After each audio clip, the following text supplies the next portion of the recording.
বাইরে বেশ খানিকটা বৃষ্টি হয়ে গেল, তাই ভাবলাম আমার সে মায়ের শেখানো চিকেন কিমা রোলটা তৈরি করি। নমস্কার দর্শক বন্ধুরা, আমি দীপান্বিতা। আজ আমি আপনাদের কাছে শেয়ার করছি চিকেন কিমা রোল। এটা খেতেও যেমন সুস্বাদু হয় আর চটজলদি তৈরি করেও নেওয়া যায়। তাহলে চলুন রেসিপি দেখানো শুরু করি। চিকেন কিমা রোল বানাবার জন্য আমি এখানে প্রথমে 500 গ্রাম ময়দা নিয়েছি।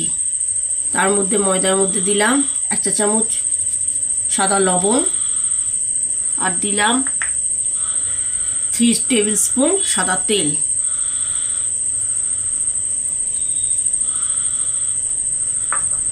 দিয়ে ভালো করে মিশিয়ে নিলাম।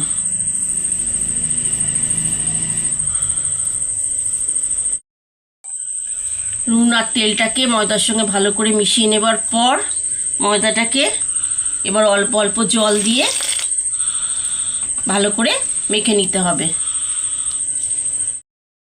ময়দাটা এবার আমার মাখা হয়ে গেল। ময়দাটা বেশি শক্ত হবে না, আবার বেশি নরম করেও মাখা যাবে না। এবার ময়দার মধ্যে 1 চা চামচ তেল বুলিয়ে দিলাম। এতে কি হবে, ময়দার মধ্যে ময়েশ্চারটা বজায় থাকবে।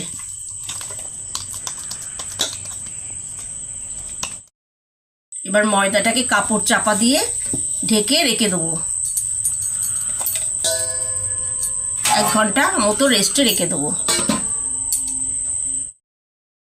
এবার পুরটা তৈরি করে নেব। তার জন্যে 300 গ্রাম চিকেন কিমা নিয়েছি। এটাকে জল দিয়ে ভালো করে ধুয়ে নিয়েছি, আর কড়ার মধ্যে দিয়েছি 2 টেবিল স্পুন সাদা তেল। এবারে 2টি মিডিয়াম সাইজের পেঁয়াজ কুচি করে নিয়েছি। তেলটা এবার গরম হয়ে গেছে, তেলের মধ্যে পেঁয়াজটা দিয়ে দিলাম। এটাকে হালকা করে ভেজে নিতে হবে। পেঁয়াজটা হালকা লাল করে মিডিয়াম ফ্লেমে ভেজে নেবার পর এর মধ্যে দিলাম চিকেন কিমাটা, আর দিলাম 6টা কাঁচা লঙ্কা কুচি, ঝালটা স্বাদ অনুযায়ী দেবেন।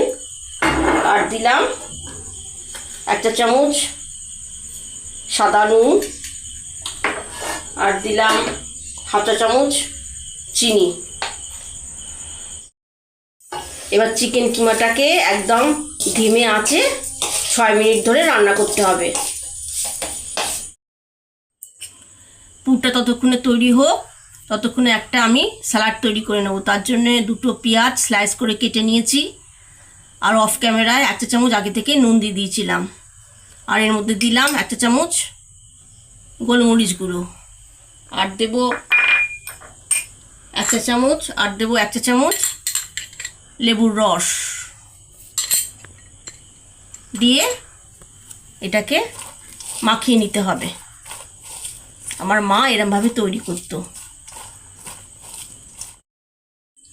6 মিনিট ধরে রান্না করার পর কিমার পুরটা আমার তৈরি হয়ে গেল। এবার আমি পরোটাটা তৈরি করব। এবার ময়দাটাকে আর একটু ভালো করে ঠেসে নেব। ঠেসে নিয়ে এবার এখান থেকে লেচি কেটে নেব। এগুলোকে একটু রুটির থেকে বড় সাইজের লেচি তৈরি করতে হবে, যেহেতু আমি রোল তৈরি করব। তারপর এটাকে এরকম গোল পাকিয়ে নিতে হবে। চাকির মধ্যে একটু ময়দা ছড়িয়ে নিয়ে লেচিগুলোকে রুটির মতো করে বেলে নিতে হবে। রুটিটা গোল করে বেলে নেওয়ার পর এবার একটা চাটুর মধ্যে পরোটাটা 2 পিঠ করে সেঁকে নিতে হবে। 2 পিঠটা হালকা করে সেঁকে নেওয়ার পর এবার এর মধ্যে 1 চা চামচ তেল দিয়ে পরোটার মতো করে ভেজে নিতে হবে। পরোটার মতো এপিট ওপিট করে ভালো করে ভেজে নিলাম।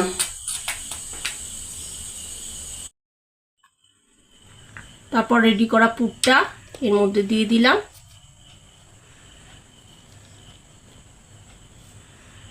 আর দিলাম পেঁয়াজের স্যালাডটা।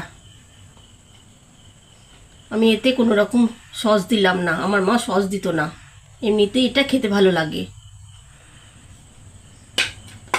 দিয়ে এটাকে রোল করে মুড়ে দিতে হবে।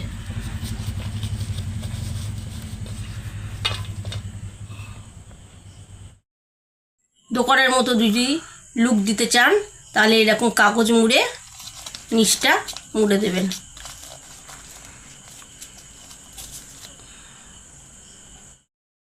তাহলে দর্শক বন্ধুরা, আমার এই আজকের রেসিপিটি যদি আপনাদের ভালো লেগে থাকে, লাইক, শেয়ার ও কমেন্টস করবেন।